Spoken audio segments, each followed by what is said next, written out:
Pablo घर में एक पौधा लगाता है और जादुई पानी वाली सारी बोतलें उस पर डाल देता है।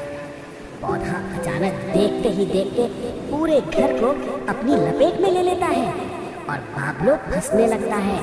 पौधे की शाखाएं उसे अपने साथ लपेट लेती हैं। पाब्लो ऊंची ऊंची रोने लगता है, बचाओ बचाओ। सारा घर गिर रहा होता है। उसी समय उसके पापा बाहर से भागते हुए आते हैं और छुरी से शाख को काटने की कोशिश करते हैं। शाख कट जाती है। पाब्लो के पापा उसे बचाकर बाहर ले आते हैं। पुलिस को फोन किया जाता है। रीबोट आर्मी डॉग्स आते हैं और वो पौधे को आग लगाकर जला देते हैं। पाब्लो के पापा पुलिस का शुक्रिया अदा करते हैं। पाब्लो अपने पापा से निपट जाता है। वो बहुत डरा हुआ होता है। अगर आपको हमारी ये प्यारी बिल्ली पसंद आई हो तो एक बार सब्सक्राइब के बटन पर जरूर क्लिक करें। देखो ना, ये खुद भी आपको आंख मारकर याद दिला रही है। जल्दी करें, कहीं बिल्ली नाराज न हो जाए।